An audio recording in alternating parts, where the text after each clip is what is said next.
Grab him and enjoy it.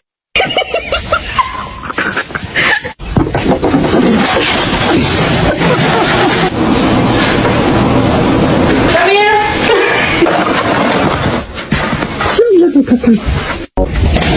Oh, hey, Avery. Just.